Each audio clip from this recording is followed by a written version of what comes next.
Money and politics have for ages been inseparable entities.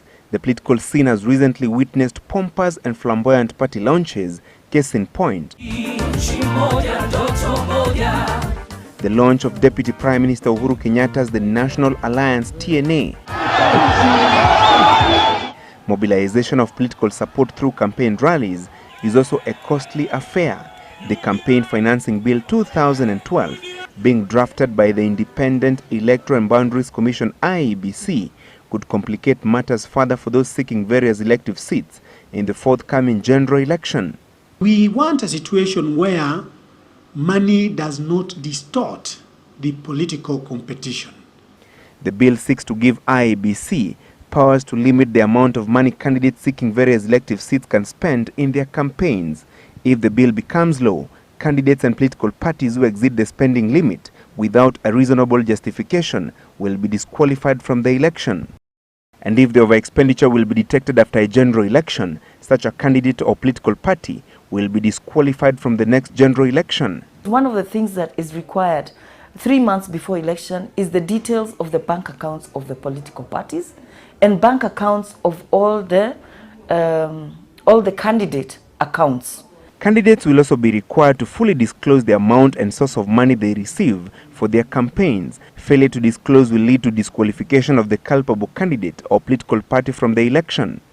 These huge sums of money that politicians and political parties spend on campaigns, where does it come from? The campaign spending limit will be guided by several factors, including the seat being contested, since there will be at least 6 distinct positions at stake. The size of an electoral area, population in the electoral area, and communication infrastructure will also determine how much candidates will be allowed to spend in search of votes. I think the time that this act is going to come in place is going to be a little bit too late. So first of all, by the time the act comes into place and it is regulating 3 months before an election, already so much money will have been spent before the 3 months. If the bill becomes law, candidates will not be allowed to receive donations from foreigners, foreign governments or agencies. They will also be barred from receiving contributions either in cash or kind from anonymous sources. And illegal sources are very many. We have black money, we have drugs and human trafficking, which is generating a lot of money. And all this can be used to fund campaigns and to propel campaigns. The bill also seeks to criminalize the use of government resources or taxpayers' money to finance political campaigns.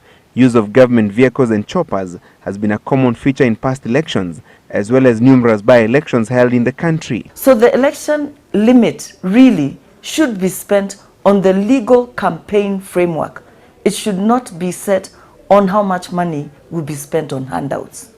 During the 2007 general election, a study by a group of civil societies monitoring the electoral exercise indicates that about 7 billion shillings was spent in campaigns. Whether members of the 10th Parliament who are also eyeing various elective seats in the forthcoming polls will pass the bill in its original form or will mutilate it to suit their needs remains the ultimate question. Francis Gachuri, Citizen Live at 9.